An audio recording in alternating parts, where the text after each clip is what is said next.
Easy gardening কলকাতায় আপনাদের সবাইকে স্বাগত। প্রখর গরমে গাছগুলোর অবস্থা কিন্তু সত্যিই ভীষণ খারাপ, কারণ যেহেতু ছাদের গরম তার সঙ্গে সঙ্গে প্রচণ্ড গরম পড়েছে। তো গাছগুলো কিন্তু দুরকম গরম সহ্য করে। এক হচ্ছে ছাদের উপর যে রোদটা পড়ছে তারপর গরম হচ্ছে, সেই গরমটাও সহ্য করছে, তার সঙ্গে সঙ্গে সূর্যের তো প্রখর তাপ।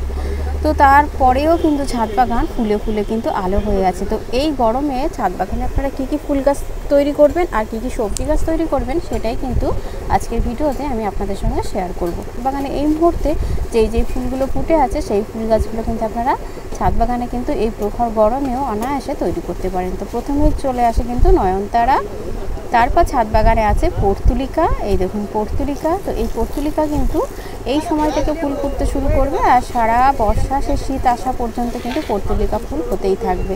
তৈরি করতে পারেন বুগেনভেলিয়া, ব্লিডিং হার্ট। তো এই সমস্ত গাছ কিন্তু দেখুন প্রখর গরমেও কিন্তু ভীষণ সুন্দর ফুল ফুটছে গাছে। তো এই ধরনের গাছ কিন্তু আপনারা ছাদ বাগানে রাখতে পারেন বিভিন্ন রকমের মিলি গাছ। তো মিলি গাছও দেখুন এই প্রখর গরমেও কি সুন্দর ফুটে আছে। তবে রঙটা একটু খারাপ হয়ে যাচ্ছে তাড়াতাড়ি, কারণ যেহেতু প্রখর গরম সেই জন্য। তো তাছাড়া কিন্তু মোটামুটি এই গাছগুলো কিন্তু ভীষণ ভালো, কিন্তু গরম পড়লেই কিন্তু এই গাছগুলো খুব ভালো ফুল ফুটতে থাকে।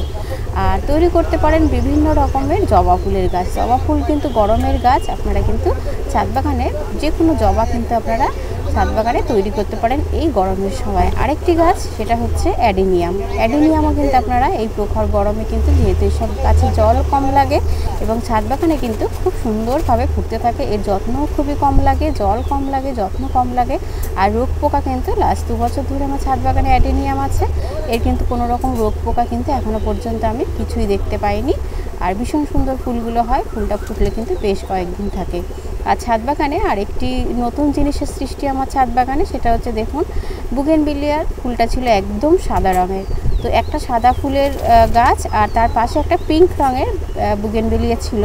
তো তার ফলে দেখুন আমার কিন্তু একটা নতুন রঙের ফুলের সৃষ্টি হয়ে গেল ছাদ বাগানে। তো আপনারা যদি কালার তৈরি করতে চান তাহলে কিন্তু সব রকম কালারের ফুল গাছগুলো একটু পাশাপাশি রাখতে হবে। তার ফলে কী হবে কি, প্রজাপতি বা বিভিন্ন রকম পোকামাকড় এসে এক ফুল থেকে আরেক ফুলে যায়, তার ফলে পরাগায়নের ফলেই কিন্তু নতুন নতুন কালারের সৃষ্টি হয় ছাদ বাগানে। তো আপনারা কিন্তু এইভাবে নতুন নতুন কালারের সৃষ্টি করতে পারেন, বা আপনি কিন্তু হাতের সাহায্যেও কিন্তু পরাগায়ন করে আপনি কিন্তু ছাদ বাগানে নতুন নতুন ফুলের সৃষ্টি করতে পারেন।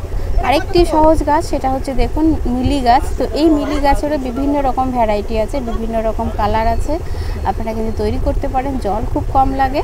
তো এইভাবে ছাদ বাগানে কিন্তু আপনারা প্রচুর কিন্তু মিলি গাছও তৈরি করতে পারেন। এটা দেখুন কাটিং থেকে তৈরি করা আমার একটি ফুলের গাছ। আর ছাদ বাগানে বিভিন্ন রকম ফল সবজি তো আছেই।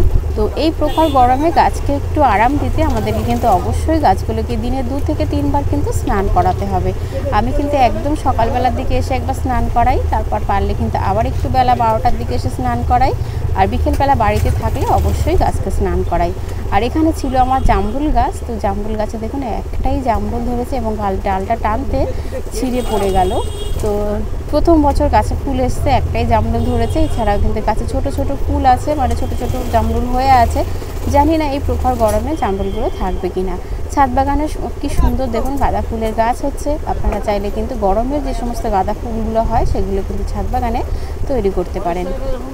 তো এগুলো কিন্তু আমার গরমের কিনা আমি বলতে পারবো না, কিন্তু শীতে যে সমস্ত গাঁদা ফুলের গাছগুলো ছিল সেই ফুলগুলোই কিন্তু শুকিয়ে যাওয়ার পরে সেই বীজগুলো সমস্ত টবের মধ্যে আমি ছড়াই এবং প্রত্যেকটা জায়গায় কিন্তু ফুলের গাছ তৈরি হয়েছে, গাছে ফুল ফুটছে।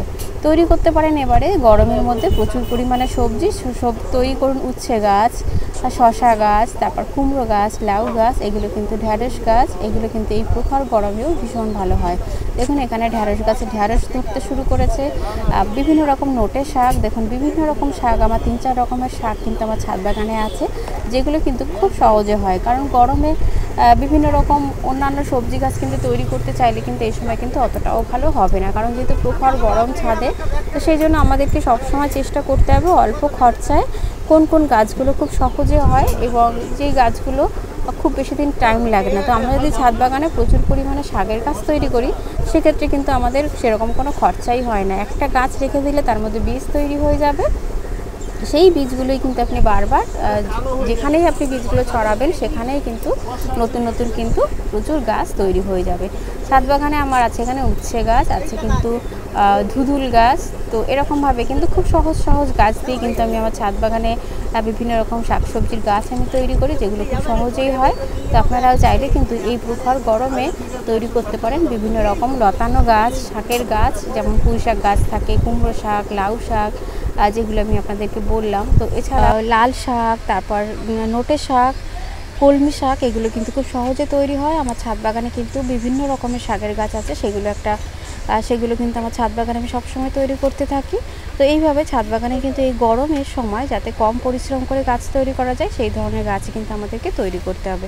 রোদটা যাতে কম লাগে তার জন্য আমি যে গ্রিন নেট তৈরি করছিলাম সেটা হচ্ছে, দেখুন এখনও কিন্তু সবে যেহেতু গাছগুলো এক এক করে ছাড়িয়ে দিয়েছি, তো এই গাছগুলো একটু সেট হতে একটু সময় লাগবে। তো এগুলো আস্তে আস্তে কিন্তু গাছগুলো সেট হবে আর দেখতে কিন্তু ভীষণই ভালো লাগবে, ভীষণ সুন্দর ফুলও ফুটতে থাকবে। সবাইকে অসংখ্য ধন্যবাদ ভিডিওটি শেষ পর্যন্ত দেখার জন্য। সবাই খুব ভালো থাকবেন। ফিরে আসছি নতুন আরেকটি